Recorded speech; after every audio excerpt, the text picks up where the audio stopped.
Hello and welcome everyone to magnet brains. My name is Sanidhya और मैं हूं आपका economics faculty for class 12th। आज हम लोग एक और बहुत इंटरेस्टिंग टॉपिक के ऊपर आ चुके हैं जिसका नाम है हमारा इंडियन इकोनॉमिक 1950 टू 1990 के बीच के क्वेश्चन आंसर्स के ऊपर, जो कि एनसीईआरटी सॉल्यूशंस आपके मैं लेके आ चुका हूं।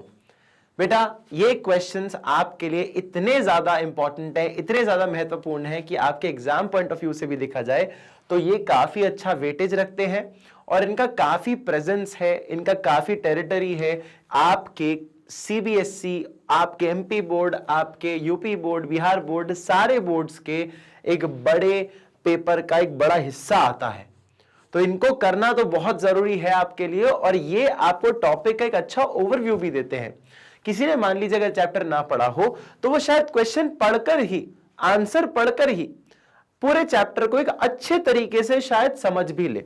कई बार आप जब चैप्टर ना पढ़ पाए हो तो आप अगर क्वेश्चन आंसर ही देख ले तो आपको एक चैप्टर का बहुत बड़ा हिंट हो जाता है कि वो चैप्टर में लिखा क्या गया है, क्योंकि चैप्टर के ऐसे इंपॉर्टेंट टॉपिक से ही आपके क्वेश्चन जो है टॉपिक बनते हैं, क्वेश्चन बनते हैं। और इन्हीं टॉपिक को अगर आपने आंसर में पढ़ लिया तो मतलब आपका ऑलमोस्ट आपको सब चीजें आ गई, मतलब ऑलमोस्ट आई वुड नॉट से कि आपको सब कुछ आ जाएगा, बट हाँ अगर किसी ने चैप्टर ना पढ़ा हो, सिर्फ क्वेश्चन आंसर ही कर ले तो भी उसको एक अच्छा खासा 60-70% उसको आइडिया हो जाता है कि चैप्टर में क्या है। 50% 60% आइडिया हो जाता है कि चैप्टर में क्या दिया गया है। तो ना से तो कुछ जानना ही अच्छा है, राइट? चलेगा, तो जरा देखिएगा एनसीईआरटी सॉल्यूशंस हम करने वाले हैं, बट ऑल्सो ऐसे और अमेजिंग चैप्टर्स के वीडियोस देखने के लिए आप मैग्नेट ब्रेन चैनल को सब्सक्राइब कर सकते हो, जहां पे हम केजी 1 से लेकर 12 तक की सारी वीडियोस को फ्री में टोटली हमारे मैग्नेट ब्रेन्स के यूट्यूब चैनल और उसकी वेबसाइट पर पढ़ाते हैं। यूपी बोर्ड हो, एमपी बोर्ड हो, सीबीएसई बोर्ड हो, बिहार बोर्ड हो, डजंट मैटर, आप बिल्कुल जाकर इन वीडियोस को देख सकते हो फॉर फ्री, एकदम निःशुल्क, किसी भी तरह के आईपैड, मोबाइल फोन या उसकी लैपटॉप के ऊपर ही। चलिए गाइस, चालू करते हैं हमारी आज की क्लास, जो कि है NCERT solutions part 1, Indian economy 1950 to 1990। Define a plan. What is a plan guys? Plan क्या होता है? अच्छा, तुमने ना मेरे से प्लानिंग करके एक चैप्टर भी पढ़ा हुआ है बिजनेस के अंदर, तो वो प्लानिंग या प्लान क्या होता है? प्लान एक बेसिकली एक एस्टिमेशन है, प्लान एक तरह का एक अनुमान है कि आप फ्यूचर में क्या करना चाहते हो, आप आज किस जगह पर खड़े हो और डेस्टिनेशन कहां पहुंचना है उसको प्लान आउट करते हो, उसका एक रूट डिसाइड करते हो, उसका एक पाथ डिसाइड करते हो कि मुझे अपने डेस्टिनेशन पे पहुंचने के लिए क्या करना पड़ेगा।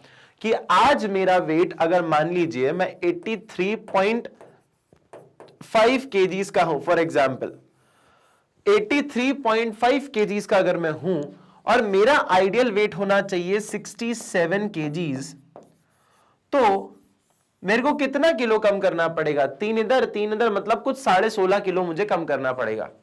16.5 किलो मुझे कम करना पड़ेगा, तब जाके मैं अपने आइडियल वेट के पास पहुंच पाऊंगा। राइट? यस और नो? तो ये क्या है? ये मेरा एक डेस्टिनेशन है, ये मेरी एक डेस्टिनेशन है और मेरी करंट पोजीशन ये है। This is my current position, सी पे लिख देता हूं और मैं इसको लिख देता हूं डेस्टिनेशन। ठीक है, डेस्टिनेशन। अब बेटा मुझे डेस्टिनेशन पे पहुंचने के लिए क्या क्या काम करने पड़ेंगे? अच्छा, मुझे हेल्दी फूड खाना पड़ेगा, हेल्दी फूड, लो कैलोरीज, कि मेरे बॉडी में कैलोरीज कम जाए तो मैं वेट लूज करूंगा, कैलोरीज अगर ज्यादा जा रही हैं तो मैं वेट लूज जो है नहीं कर पाऊंगा, वेट गेन करूंगा। मुझे एक्सरसाइज करना पड़ेगा, एक्सरसाइज करना पड़ेगा, मुझे वर्कआउट करना पड़ेगा, मुझे एक्सरसाइज करना पड़ेगा, मुझे हेल्दी खाना पड़ेगा, मुझे एक अच्छा रूटीन रखना पड़ेगा, है ना? एक अच्छा रूटीन रखना पड़ेगा कि अच्छा एक रूटीन हो जिससे कि मैं जो है प्रॉपर स्लीप ले पा रहा हूं, प्रॉपर जो है अपनी बॉडी को रेस्ट दे पा रहा हूं। अगर मैं अच्छा खा रहा हूं, अच्छा रेस्ट ले रहा हूं, अच्छा अगर मैं वर्कआउट कर रहा हूं तो मेरे को प्रॉपर बॉडी को रेस्ट भी देना पड़ेगा और मुझे पेशेंस रखना पड़ेगा कि मैं इस जर्नी को तय कर पाऊं। हाँ या ना? क्लियर है? तो बेटा this is how you treat, this is how you plan out, this is how you plan things out कि आपको करना क्या है। पर सर ये तो आपने एक नॉर्मल जनरल पर्सपेक्टिव पे बता दिया, इकोनॉमी के अंदर क्या प्लान होता है? इकोनॉमी के अंदर प्लान होता है बेटा आपकी करंट कंडीशन क्या इकोनॉमी की और कहां पहुंचना है उसके अकॉर्डिंग एक प्लान होता है। इसलिए अपना प्लानिंग कमीशन भी आया और उसने कई सारे ऑब्जेक्टिव्स के हिसाब से प्लान बनाए, 5 year plans. A plan illustrates the way in which the resources of a nation, कि आपके नेशन की जो रिसोर्सेज हैं उसको should be put to use, कि उसको इस्तेमाल करिए, इस तरह से इस्तेमाल करिए। It is a specific condition, it is a specific action which aims to help the organisation और a country in achieving its objective. कि भैया क्या करिए, अपने रिसोर्सेस को कुछ इस तरह से इस्तेमाल करिए कि आप जो है उसके स्पेसिफिक एक्शन को जो है आप एम करके, aims to have the organisation और a country in achieving its objective, उसके ऑब्जेक्टिव को अचीव करने की बात करिए। ठीक है बेटा, डिफाइन अ प्लान। ठीक है, प्लान क्या है, रिसोर्सेस को किस तरह से हम बनाएं, किस तरह से हम पुट करें कि भैया हमारी जो सारी जो रिसोर्सेज है वो इस तरह से यूटिलाइज हो सके कि हम नेशन का बेनिफिट कर सके। क्लियर? चलेगा, नेक्स्ट क्वेश्चन पे चलते हैं। What did India opt for planning? Why did India opt for planning? क्यों इंडिया ने प्लानिंग को ऑप्ट किया? प्लानिंग क्यों जरूरी था इंडिया के लिए? बेटा सिंपल सी बात है, हमारी इकोनॉमिक कंडीशन इतनी कोई खास तो थी नहीं कि हम बिना प्लान के आगे बढ़ सके। नेशन का पार्टीशन हुआ है, देश के टुकड़े हुए हैं अलग अलग, ब्रिटिशर्स जस्ट छोड़कर गए हैं, तो चलाने के लिए कोई तो चाहिए, हाँ या ना? तो हमारे इंडिया ने कुछ प्लानिंग के जरिए ढूंढे। Why did India opt for planning? Planning was undertaken to make public sector work towards the basic economic framework and to encourage private sector firms to contribute towards the economic growth. क्या बोला?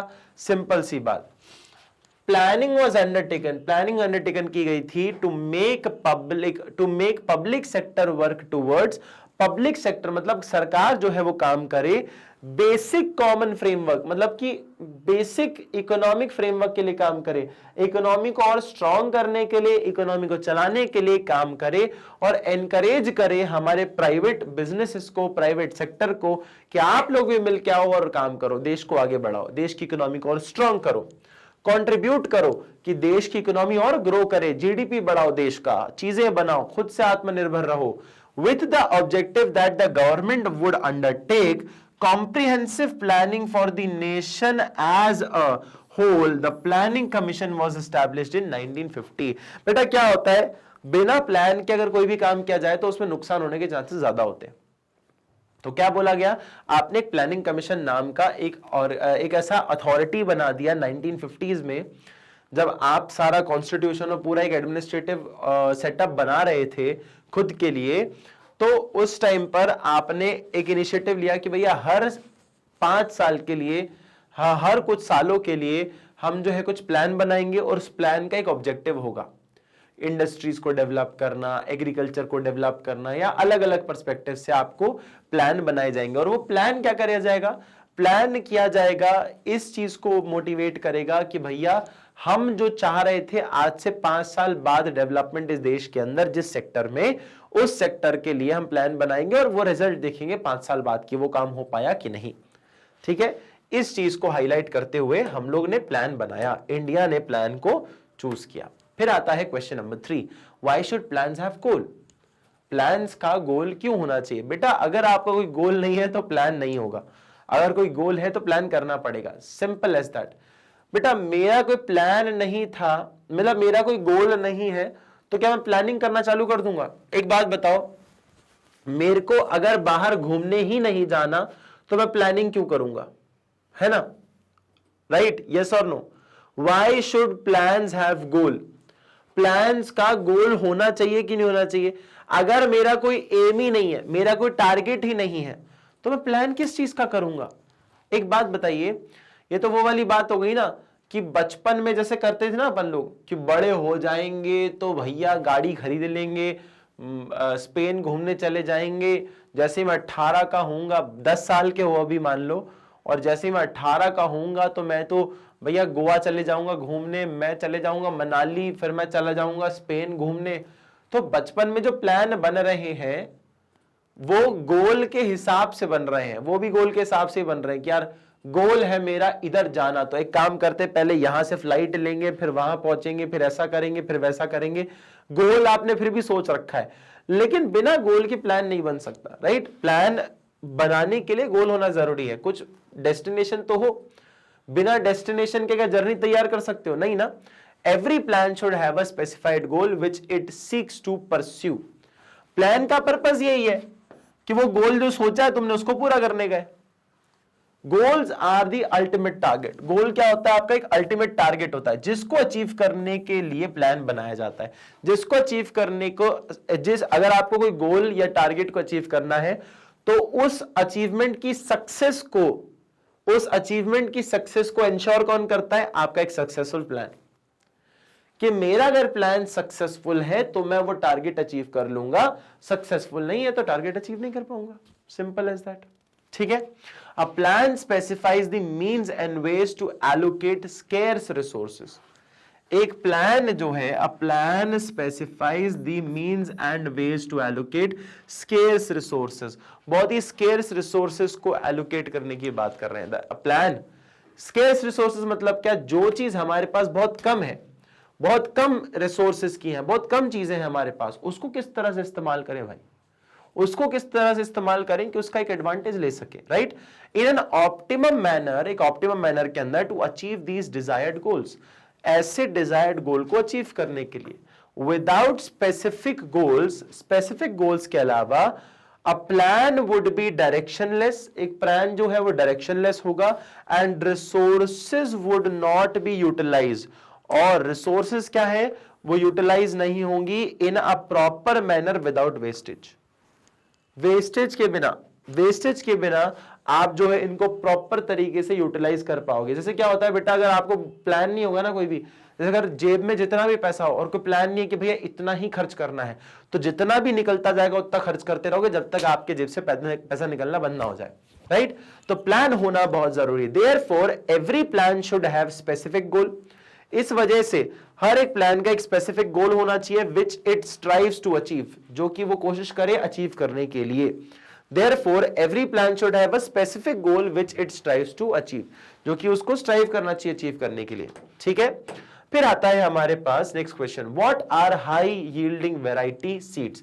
HYV seeds क्या है बेटा? पहले क्या agriculture में हमारे पास ज्यादा ना प्रोडक्शन के अंदर बहुत दिक्कतें थी, हमारी प्रोडक्टिविटी इतनी अच्छी नहीं थी, हमारी वैल्यू ऐड नहीं हो रही थी इकोनॉमी के अंदर। तो प्रोडक्टिविटी को बढ़ाने के लिए ग्रीन रेवोल्यूशन आया गया। ग्रीन रेवोल्यूशन के अंदर कुछ ऐसे हमने इनिशिएटिव्स लिए जिससे कि हम प्रोडक्शन को बढ़ा सकें। सेम एकड़ ऑफ लैंड पे हमने एग्रीकल्चर या प्रोडक्टिविटी को बढ़ाने की बात करी। What are the high yielding variety seeds? HYV seeds क्या है? सबसे पहला HYV seeds are better quality seeds. HYV seeds जो क्या है? एक बेटर क्वालिटी सीड्स हैं which have a low maturity period, जिनका क्या है बेटा? काफी लो मैच्योरिटी पीरियड है। Are highly productive and are disease resistant. क्या है? बहुत ही हाईली प्रोडक्टिव है और डिजीज रेसिस्टेंट है। हाईली प्रोडक्टिव है और डिसीज रेसिस्टेंट है। The yield from these seeds exceeded 25 to 100% as compared to yields from normal seeds. The yield from these seeds, जो yield है इन seed से exceeded 25 to 100%, 25 से 100% तक भैया इन्होंने ना यील्ड को एक्सीड किया as compare to yield from normal seed. Yield का मतलब होता है बेटा when you express something in the form of percentage. तो आपने जो है बेटा एग्रीकल्चर को बेटर तरीके से इंप्रूव किया, उसकी प्रोडक्टिविटी को इंप्रूव किया कितने से? 25 से 100% के बीच में। जितना एक जमीन के टुकड़े पे जितना प्रोडक्शन होता था उससे 25 गुना से लेकर 100 गुने तक की आपको प्रोडक्टिविटी दिखी। मतलब पहले मान लो 10 किलो उग रहा है तो इस बार अब 12.5 kilo, 15 kilo, 16 kilo, 18 kilo, 20 kilo तक देखने को मिला। हर जगह पे अलग अलग उसका इंपैक्ट था, राइट। तो ऐसे भी आपको चीजें देखने को मिली। Clear? Question number 5, what is marketable surplus? Marketable surplus क्या है? क्या समझते हैं मार्केटेबल सरप्लस से? What is marketable surplus? Marketable surplus refers to the part of agriculture produce which can be sold by the farmers in the market. क्या बोला? Marketable surplus refers to the part of agriculture. Marketable surplus जो है refer करता है एक part of surplus से which can be sold by the farmer, जो farmer द्वारा जो है बेचा जा सके एक मार्केट के अंदर, after meeting their own consumption requirement. कब? जब अपने खुद के कंजम्पशन रिक्वायरमेंट को पूरा करने के बाद वो कर सके. Green revolution resulted in higher marketed surplus. अब तो मैं एक चीज नॉर्मल समझा देता हूं, तो मैं ऐसे शायद समझ पता नहीं कितना आ रहा होगा कि मैंने क्वेश्चन मैंने बताया आपको. देखो जरा, एक ये फैमिली है, एक ये फैमिली है, एक ये जमीन है बेटा, ये जमीन है, ये जमीन है, ये फैमिली है, ये इनके खूब सारे छोटे छोटे बच्चे है ना, छोटे छोटे बच्चे, छोटे छोटे बच्चे है ना, 5 छोटे छोटे बच्चे हैं और ये जो है 2 मियां बीवी हैं. अब ये एक फैमिली है, ये फैमिली है Verma family, Verma family, Verma family, ठीक है, वर्मा लिख देते हैं, वर्मा फैमिली है ना, वर्मा फैमिली है. अच्छा, वर्मा फैमिली इस प्रॉपर्टी पे काम करती है. इनका क्या है? ये पीस ऑफ लैंड है जिसपे ये लोग क्या करते हैं बेटा? एग्रीकल्चर करते हैं, एग्रीकल्चर करते हैं, घास वगैरह उगाते हैं, ठीक है, घास वगैरह उगाते हैं, घास वगैरह उगाते हैं, है ना, ठीक है, घास वगैरह उगाते हैं, ठीक है, चलो, है ना, एग्रीकल्चर करते हैं, इनका लैंड है. अब बेटा इस पे क्या होता था? इस पे क्या होता था? पहले मान लीजिए इनका जो साल भर का कंजम्पशन है, साल भर जो ये कंज्यूम करते थे ना, इनको जो कंज्यूम करना होता था साल भर, मान लो ये पूरे खेत से बनता था 25 किलो. कितना बनता था? 25 किलो बनता था. और इनकी फैमिली जो है जिसमें से 20 किलो जो है खुद का कंजम्पशन होता था, सेल्फ कंजम्पशन, सेल्फ कंजम्पशन, ठीक है, सेल्फ कंजम्पशन, खुद कंज्यूम करते थे 20 किलो. कितना? 20 किलो खुद करते थे. तो बच्चा 5 किलो कौन करता था? The rest 5 kgs sold in market. बाकी का 5 किलो क्या होता था बेटा? मार्केट में बेचा जाता था. इसे ही हम क्या बोलते हैं? इसे ही हम बोल रहे हैं मार्केटेबल सरप्लस. क्या? कि जो बचा हुआ जो आपका पैसा होता था, बचा हुआ जो आपकी फसल होती थी, उसको आप मार्केट में जाके बेच देते थे. पर HYV ग्रीन रेवोल्यूशन के आने की वजह से, जब ग्रीन रेवोल्यूशन आया, ग्रीन रेवोल्यूशन जब आया, उसने क्या किया? प्रोडक्शन को इंक्रीज कर दिया. प्रोडक्शन को क्या किया? उसने इंक्रीज कर दिया. जब प्रोडक्शन इंक्रीज हो गया बेटा, तो एक बात बताओ, इनका जो ये था ना 25 किलो, प्रोडक्शन इंक्रीज हो गया 25 किलो से प्लस 25 किलो और बढ़ गया, तो टोटल कितना हो गया? 50 किलो. 50 किलो. अभी भी सेल्फ कंजम्पशन कितना है? अभी भी सेल्फ कंजम्पशन जो है उतना ही होगा बेटा. जस्ट बिकॉज आप ज्यादा बनाने लग गए तो ज्यादा खाओगे थोड़ी भैया. आप तो एक लिमिट के हिसाब से खाओगे ना, तो आप 20 किलो ही खा रहे हो, 20 किलो ही खा रहे हो. बचा कितना? 20 किलो ही खा रहे हो. तो भैया 50 kg माइनस 20 kg कितना बचा? 30 kg. ये आप क्या करोगे? बेच दोगे. ये बेचने के लिए रखे हैं आपने. पहले आप जो है आप 5 किलो बेच रहे थे, अब आप कितना बेच रहे हो? 30 किलो बेच रहे हो. कितना बेच रहे हो? 30 किलो बेच रहे हो. तो क्या हुआ बेटा? ये देखो, ग्रीन रेवोल्यूशन रिजल्टेड इन मार्केटेड सरप्लस. क्या हुआ? आप ज्यादा बेचने लग गए. आप क्या हो गया? ज्यादा बेचने लग गए. देखो ना यहां पे क्या लिखा है? After meeting their own consumption farmer in the market can be sold by the farmer in the market. After meeting their consumption, खुद के खाने के बाद जो पैसा बचेगा, जो फसल बचेगी, उसको मार्केट में जाके बेचा जा सकता है। तो पहले 5 किलो बेचते थे, अब 30 किलो बेचेंगे, तो क्या हुआ, इससे बढ़ गया ना। तो ग्रीन रेवोल्यूशन से जब प्रोडक्शन बढ़ गया तो भैया आप बेचने भी ज्यादा लग गए। समझ आया?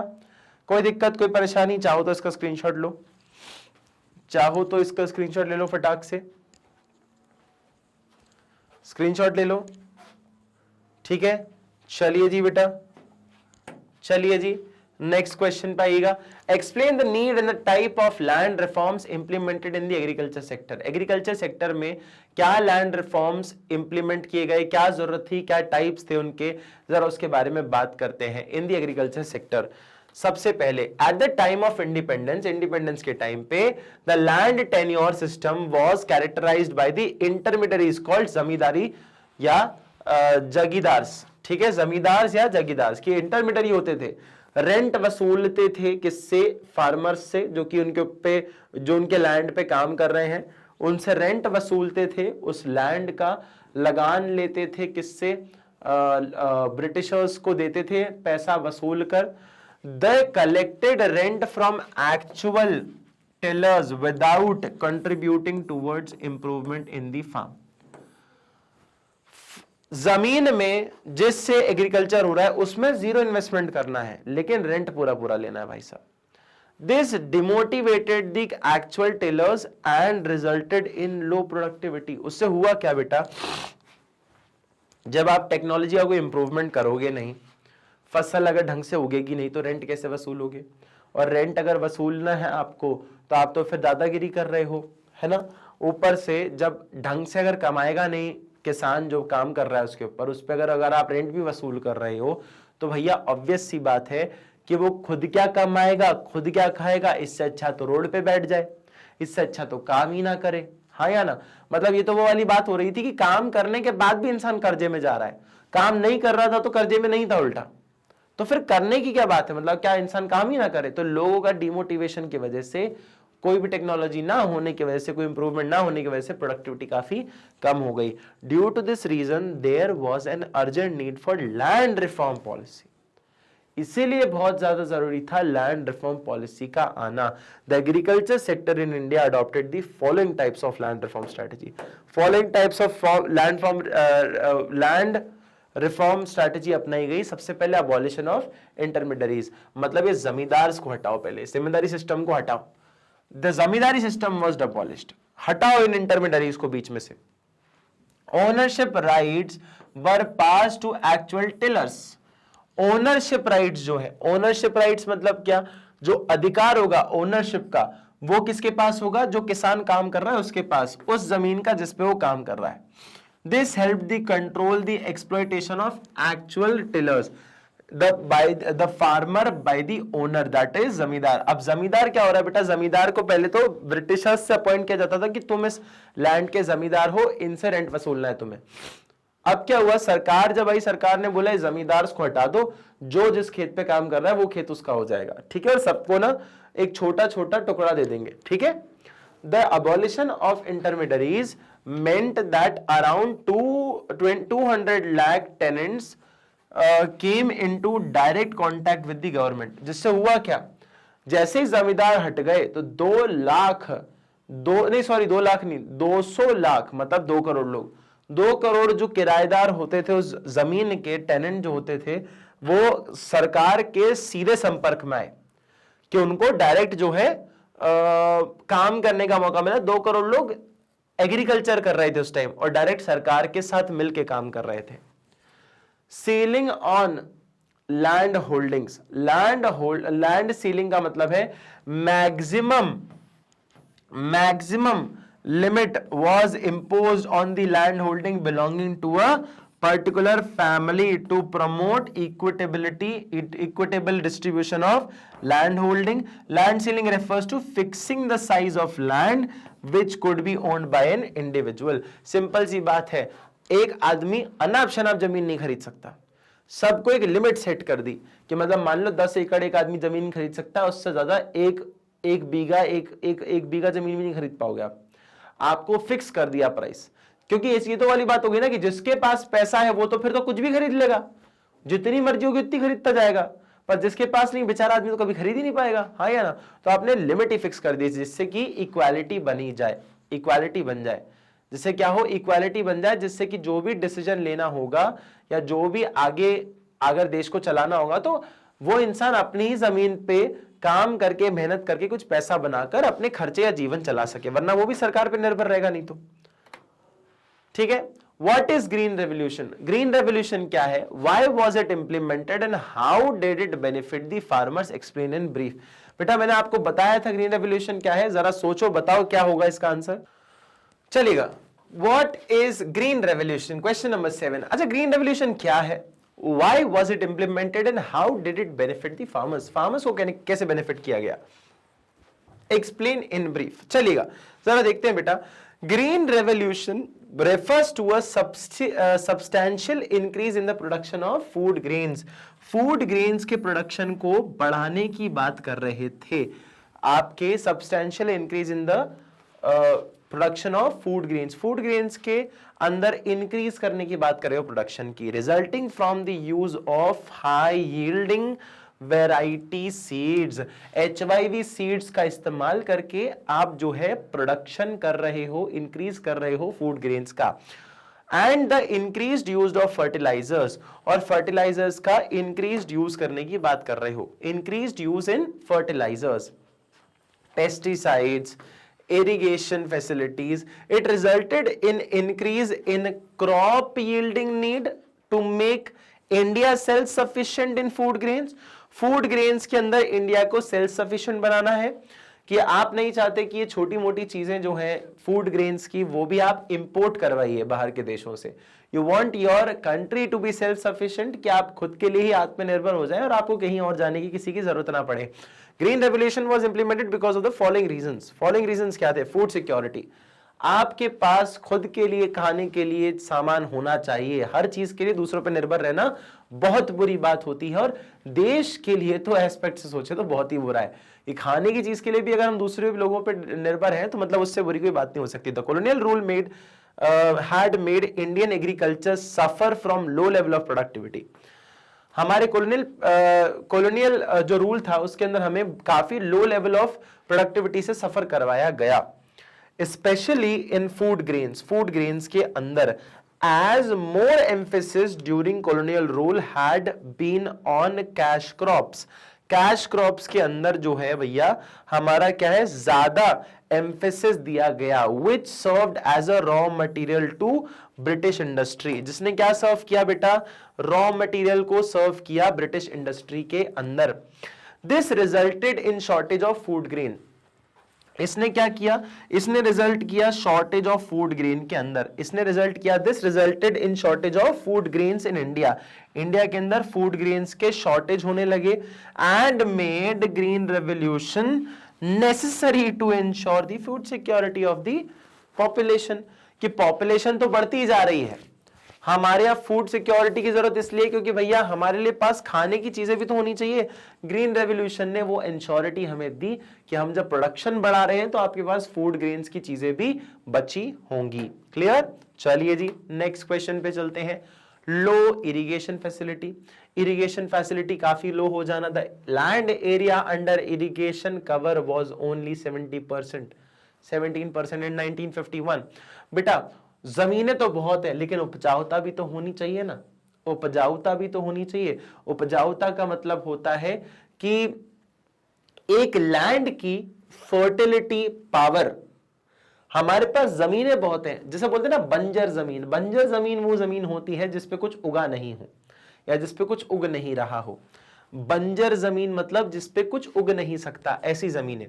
तो ऐसी जमीनें भी तो खूब सारी होती ना, just because you can see a lot of land that doesn't mean that you can have an agriculture on it, right? उसके लिए इरिगेशन फैसिलिटीज होनी चाहिए, वो काफी कम थी। The major part of agriculture was dependent on rainfall, rainfall के ऊपर बहुत ज्यादा डिपेंडेंट था हमारा।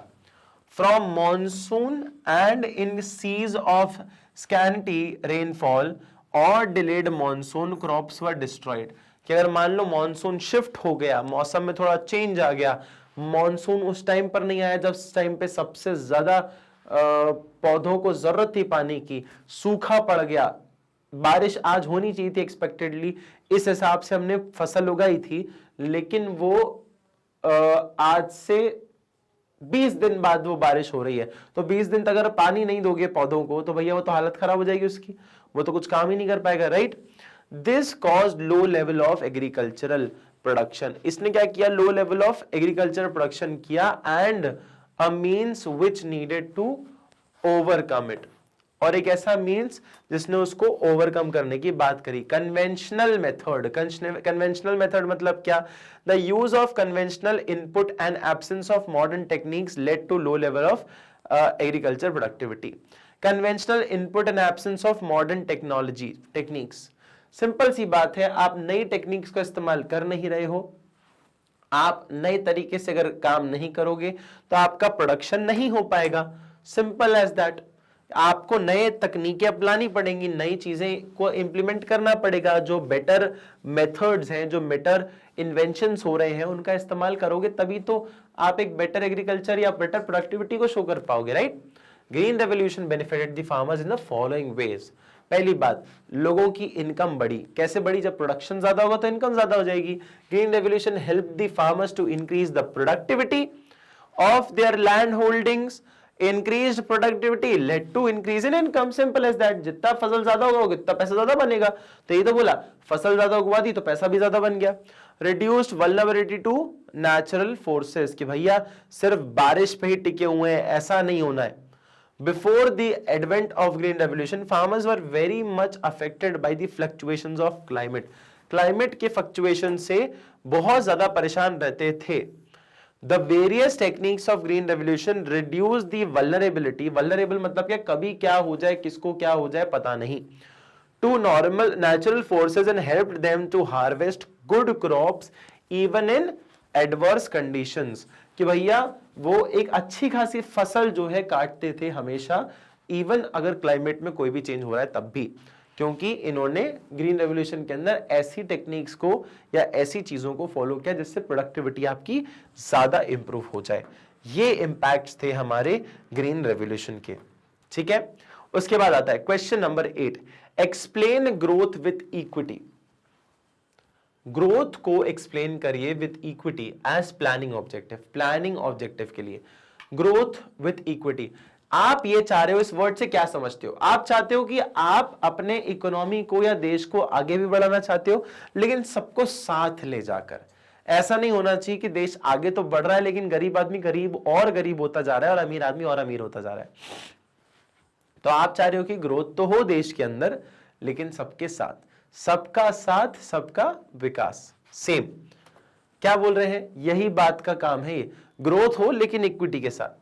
Both growth and equity are the two important objectives of Indian planning. Indian planning का ये दो सबसे बड़े ऑब्जेक्टिव हैं कि हमारा देश ग्रो करे लेकिन सबके साथ, इसलिए सबका साथ सबका विकास।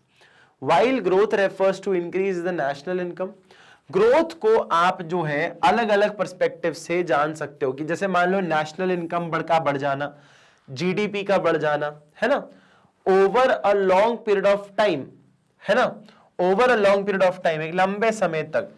इक्विटी रेफर्स, और इक्विटी का मतलब क्या होता है, एन इक्विटेबल डिस्ट्रीब्यूशन, बंटवारा हो इक्वली ऑफ दिस इनकम, जो पैसा कमाया है उसका बंटवारा इक्वली हो, so that benefits of higher economic growth can be passed on to all section of the population to bring about the social justice. अब just because देश आगे बढ़ रहा है, इसका मतलब अगर हम निकालें तो आपको ये तो समझ आ रहा है कि देश में इनकम अच्छी खासी हो रही है, जीडीपी बढ़ रहा है, लेकिन सिर्फ और सिर्फ 4% लोग जो है देश के वही ये इनकम जनरेट करके दे रहे हैं। तो मतलब क्या, मतलब आप बोल रहे हो कि बाकी के जो 96% लोग हैं वो तो इनकम जनरेट करके दे नहीं पा रहे, मतलब आपके लिए तो नुकसान वाली बात हो गई। तो ऐसा नहीं है भाई, ऐसा नहीं है। आप जो है सोशल जस्टिस की बात करो, सारे पॉपुलेशन जितने भी हैं लोग, यहाँ पे जितने पॉपुलेशन के लोग हैं, इन पॉपुलेशन के लोगों को जो है बेटा सबको इक्वली इनकम डिस्ट्रीब्यूट हो, जो भी आप इनकम अर्न कर रहे हो, तो इक्वली ग्रोथ भी हो रही है, बट इक्वली इक्विटी इक्वली हो रही है, ठीक है। growth is desired but growth in itself does not guarantee the welfare of the society. Growth तो डिजायरेबल है बट वो गारंटी नहीं कर रहा है सोसाइटी को कि भैया आपका जो है सक्सेस होगी होगी, ग्रोथ हो ही जाएगी। मतलब आपका जो ग्रोथ है ना वो क्या बोल रहा है, डज नॉट गारंटी की वेलफेयर हो गई सोसाइटी का, सोसाइटी का वेलफेयर हो जाए वो जरूरी नहीं है। Growth is assessed by the market value of the goods and service. Growth किसको असेस करके बताता है कि मार्केट वैल्यू क्या है भैया आपकी गुड्स एंड सर्विस का, प्रोड्यूस्ड इन द इकोनॉमी, मतलब जीडीपी। जीडीपी क्या है वो बताता है। जस्ट बिकॉज जीडीपी बढ़ गया है इसका मतलब ये नहीं कि फसलें उग गई है, प्रोडक्शन अच्छा खासा हो रहा है, इसका मतलब ये नहीं कि वेलफेयर हो रहा है सोसाइटी में, वो गारंटी नहीं करता। फॉर एग्जाम्पल आपकी फसलें खूब उग रही हैं गांव में खूब फसलें उगरी जा रही हैं, प्रोडक्शन हो जा रहा है, मतलब बहुत प्रोडक्शन हो रहा है तो जीडीपी बढ़ रहा है। लेकिन उस गांव में बिजली नहीं है, उस गांव में हॉस्पिटल फैसिलिटी नहीं है ढंग की, उस गांव में एजुकेशन फैसिलिटी नहीं है, तो क्या आप बोलोगे स्टैंडर्ड ऑफ लिविंग बढ़ रहा है? नहीं। क्या आप बोल रहे हो वेलफेयर हो सोसाइटी में? नहीं। तो बेटा ग्रोथ के बढ़ने से डेवलपमेंट होना या वेलफेयर होना सोसाइटी का वो गारंटी नहीं करता। फिर आता है and it does not guarantee an equitable distribution, और इट गारंटी नहीं करता इक्विटेबल डिस्ट्रीब्यूशन को of income. In other words the major share of GDP, GDP का जो मेजर शेयर है might be owned by small portion of population. किसके द्वारा own किया जाए? स्मॉल पोर्शन ऑफ पॉपुलेशन के द्वारा ओन किया जाए, which may result in exploitation of weaker section of society. इससे क्या होगा? विच में रिजल्ट इन, इसको क्या रिजल्ट आएगा? Result in exploitation of weaker section of society. Society के वीकर सेक्शन को एक्सप्लॉइट करने की बात करें कि इससे हो सकता है कि आप क्या करो, small portion of population might, क्या होगा? In other words major share of GDP product might be owned by small portion of population which may result in exploitation of weaker section of society. For example कि एक पूरा population है, ये क्या है? Population का एक चार्ट बना दिया जिसमें जो पूरा जीडीपी हो रहा है ना वो सिर्फ इस वाले सेक्शन से आ रहा है, और बाकी वाला सेक्शन ये वाले सेक्शन क्या हो सकता है बेटा? इस वाले सेक्शन को एक्सप्लॉयटेशन भी हो सकता है। जस्ट बिकॉज कि ये वाला जो सेक्शन है, ये वाला सेक्शन है, ये वाला सेक्शन जो है ना, ये वाला सेक्शन ही जो है मेजरली रिस्पॉन्सिबल है जीडीपी के लिए। और ये वाले सेक्शन को क्या बोल रहे हो आप कि ये वाले सेक्शन जो है बेटा आपका वो कर देगा, आपका एक्सप्लॉइट हो रहा है, ये वाला सेक्शन क्या हो रहा है? आपका एक्सप्लॉइट होता जा रहा है। तो ऐसी भी चीजें कई बार देखने को मिलती हैं। क्लियर? समझ आया? चलेगा, नेक्स्ट पॉइंट में आते हैं भैया। Hence growth with equity is a rational and desirable objective of planning. जो ग्रोथ विथ इक्विटी है वो एक डिजायरेबल और रैशनल ऑब्जेक्टिव है प्लानिंग का। This objective ensures that the benefit of high growth are shared by all the people equally, and hence inequality of the income reduced along with the growth growth in income. आप ये जो gap होता है ना rich और poor, इस gap को और बड़ा नहीं करना चाहते। आप चाह रहे हो कि जितना कम हो सके उतना कम हो, सब लोगों के पास जो है पैसा इक्वली डिस्ट्रीब्यूट हो, जिससे कि डिमांड सेटिस्फाई हो सके, परचेजिंग पावर आ सके लोगों के पास, और सब लोग जो है सरकार पर निर्भर ना रहे, खुद से भी कुछ खर्चा करें। ठीक है? खुद से अपनी चीजों की जिम्मेदारी ले पाए, हर चीज सरकार की सब्सिडीज और उनके ऊपर ना डिपेंडेंट करें। Does modernization as a planning objective create contradiction in the light of employment generation? Explain. कि modernization as a planning objective क्या ये contradiction create करता है employment generation की लाइट, मतलब employment generation के ऊपर? No. Modernization as a planning objective does not contradict employee generation. Rather कि जस्ट बिकॉज आप मॉडर्नाइज हो जाओगे क्या मतलब आप एम्प्लॉयमेंट जनरेशन नहीं करोगे, ऐसा बोलना चाह रहे हो? नहीं, उल्टा modernisation and employment generation share a positive relation in the long run. Question ये बोल रहा है कि अगर मॉडर्नाइजेशन को तरफ भागोगे तो क्या एम्प्लॉयमेंट जनरेशन कम हो जाएगा? उल्टा क्या बोल रहे हैं अपन लोग? नहीं भैया, मॉडर्नाइजेशन करने से एम्प्लॉयमेंट नहीं कम होगा, उल्टा लॉन्ग रन में एम्प्लॉयमेंट और मॉडर्नाइजेशन दोनों साथ साथ चलता है, बढ़ेगा दोनों। Modernisation refers to new and modern technology in the production process. अरे सेम सिंपल सी बात बोलूं, किसान की जगह पे अगर मशीनें आ जाए जो लोग मेहनत कर रहे थे, खेत को जोत रहे थे, अगर वो जोतने वाले लोगों की जगह पे मशीनें आ जाए तो क्या नौकरी खतरे में आ जाएगी? क्या मशीनों के आने से इंसान की नौकरी खतरे में आती है क्या? तो यहाँ पे हम बोल रहे हैं नहीं भैया, लॉन्ग रन में उल्टा बेनिफिट होता है। बेटा जब इंसान हर चीज हाथ से कर रहा था ना, बैंकों में जब कंप्यूटर आए थे ना, तो लोगों के दिमाग में ये था कि यार बैंक की नौकरियां चली गई तो क्या। आज हम एआई को लेके सोचते हैं कि एआई आ गया तो फिर लोगों की जरूरत नहीं पड़ेगी क्या? बेटा कोई भी टेक्नोलॉजी कितनी भी आ जाएगी ना, लोगों की जरूरत तो पड़ेगी ही। एक टेक्नोलॉजी को इंस्ट्रक्ट करने के लिए लोग होने चाहिए, इस टेक्नोलॉजी को संभालने के लिए लोग होने चाहिए। लोगों की जरूरत तो पड़ेगी ही पड़ेगी, no matter what. Modernization refers to the use of new and modern technology in the production process. This may make some people lose their job. हो सकता है कुछ लोग अपनी जॉब को लूज कर दें in the initial stages as machine take place of men. कि लोगों की जगह कौन ले लेगी? मशीनें ले लेंगी, ऐसा उस टाइम सोचना चल रहा था। But gradually the use of modern technology and input will raise the productivity and income of the people. That will further raise the demand for goods and service. अब बेटा मशीनों के वजह से क्या होगा? ग्रेजुअली प्रोडक्टिविटी बढ़ जाएगी, लोगों की इनकम बढ़ जाएगी और उससे लोगों की डिमांड भी बढ़ जाएगी। मेरी प्रोडक्टिविटी बढ़ी, मेरी इनकम बढ़ी, इनकम पैसा आ गया मेरे पास, तो मेरी डिमांड भी बढ़ा लूंगा मैं। तो मतलब क्या हुआ? Productivity leads to income, income leads to demand. हाँ या ना? यस और नो? तो प्रोडक्टिविटी बढ़ने से इनकम बढ़ गई और इनकम जब पैसे आ गए तो ऑब्वियसली डिमांड भी बढ़ जाएगी। तो ये बात यहां पे बोल रहे हैं। क्लियर? समझ आया? चलो जी। In order to fulfill this increased demand, more production output will be required and there will be more jobs opportunity that will lead to higher employment in the economy. Even in the short run, modernization lead to creation of employment opportunities for skilled workers. अब तुम देखो, मैंने क्या बोला था? Productivity बढ़ गई तो मेरी इनकम बढ़ गई। ऑब्वियस सी बात है, अगर मैं ज्यादा प्रोड्यूस करूंगा तो ज्यादा पैसे आएंगे मेरे पास, ज्यादा पैसे आएंगे तो डिमांड भी ज्यादा हो जाएगी। और डिमांड किस चीज की होती है? गुड्स एंड सर्विस की। हाँ या ना?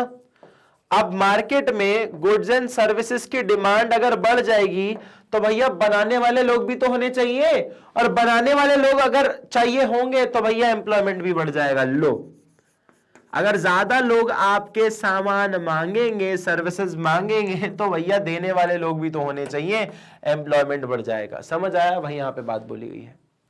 स्किल्ड आदमी की जरूरतें ज्यादा हो जाएगी। If proper training and vocational education is provided, अगर वोकेशनल ट्रेनिंग और प्रॉपर एजुकेशन प्रोवाइड करी जाए, it will lead to better employment in terms of quality of work and earnings. Quality of work की बात करो, अर्निंग्स की बात करो, तो भैया वोकेशनल ट्रेनिंग और प्रॉपर ट्रेनिंग के थ्रू आप एक बेटर एम्प्लॉयमेंट अपॉर्चुनिटी को भी लेके आ सकते हो। Hence both modernisation and employment generation are not contradictory but complementary. क्या है? कॉन्ट्राडिक्टरी मतलब क्या? आपस में अलग नहीं है। कॉम्प्लीमेंट्री मतलब एक के साथ एक है, साथ साथ है, टू ईच अदर। ठीक है? अलग अलग नहीं है, साथ साथ है, कॉम्प्लीमेंट्री है। ठीक है? चलिएगा, last question for today's class. Why was it necessary to developing country like India to follow self-reliance as a planning objective? क्यों necessary है? Why was it necessary for a developing country like India to follow self-reliance? Self-reliance follow करने की क्या जरूरत है India को as a planning objective? Planning objective के लिए self-reliance as a objective of economic planning is necessary for a developing country for the following: to reduce India's dependency, India की dependency को रिड्यूस करने के लिए on foreign country for food, food के लिए promoting self reliance, self reliance को promote करना हो, इंक्रीज करना हो एम्प्लॉयमेंट जनरेशन को, खुद से अपने आप आत्मनिर्भर हो, किसी और पर डिपेंडेंट ना रहो, फॉरेन कंट्री पे कोई भी डिपेंडेंसी नहीं होनी चाहिए, फूड के ऊपर खुद से आत्मनिर्भर बन जाओ, एम्प्लॉयमेंट को जनरेट करो, हमारे यहीं बनाओगे तो हमारे ऐसे लोगों को बुलाओगे बनाने के लिए, एम्प्लॉयमेंट जनरेट होगी। India which was recently freed from foreign domain should give importance to self reliance to reduce its dependency on the foreign country especially on food. Simple सी बात है, अभी अभी तुम लोग जो है फॉरेन कंट्री से 200 साल लुट कर अभी हटे हो, तो अभी से क्या खाने की चीजों पे भी उन पे डिपेंडेंट रहोगे? नहीं भाई, वो जब हमसे हमें इस्तेमाल करवा रहे थे उनके बेनिफिट के लिए, तो हम हमसे ही काम करवा के खुद का इस्तेमाल करके खुद को बेनिफिट नहीं कर सकते क्या? काम तो हम अभी भी कर रहे थे, पहले भी कर रहे थे, पर पहले काम कर रहे थे उनको बेनिफिट करने के लिए, तो अभी काम हमारे बेनिफिट के लिए भी तो कर सकते हैं ना। तो सेल्फ रिलायंस लेके आओ, खुद से सारी चीजें बनाओ, Atmanirbhar Bharat. And this is how you complete the whole chapter. बेटा ऐसी और अमेजिंग वीडियोस देखने के लिए आप मैग्नेट ब्रेन्स चैनल को सब्सक्राइब कर सकते हो, जहां पे KG1 से लेकर 12 तक की सारी वीडियोस आपको मिल जाएंगी ओनली ऑन मैग्नेट ब्रेन्स के यूट्यूब चैनल और उसकी वेबसाइट पे। तो CBSE इंग्लिश मीडियम हो, स्पोकन इंग्लिश हो, CUT, NTSC olympiad, Hindi medium के लिए अलग चैनल है, उसको जाके भी सब्सक्राइब कर सकते हो। UP board, Bihar board, MP board, सारे बोर्ड्स के लिए वीडियोस यहाँ पे अवेलेबल है, that too all for free on magnet brains की वेबसाइट और उसके यूट्यूब चैनल पर। फिर भले आप फोन से देखो, आईपैड से देखो या लैपटॉप से देखो, डजंट मैटर। ई बुक्स देखनी हो, ई नोट्स देखने हो, चाहिए हो, आपके पास लिंक में डिस्क्रिप्शन है बॉक्स में एक लिंक है, लिंक को प्रेस करके वो नोट्स और ई बुक्स आप अवेल कर सकते हो। अगर आपको 95+% चाहिए या 100 में से 100 चाहिए, तो ये बुक्स को अवेल करना जरूरी है, क्योंकि ये हमारे द्वारा बनाई गई है और जो चीज से पढ़ोगे वैसा ही लिख के आओगे। हमारी गलतियां होना ना के बराबर है, इसलिए आपको 100 में से 100 या 95+% लेके आने का मौका मिलता है। Also if you want to follow us on different platforms, then you can follow us on YouTube, Facebook, Instagram, Twitter and Telegram पर भी। I hope you guys like the video. Thank you so much.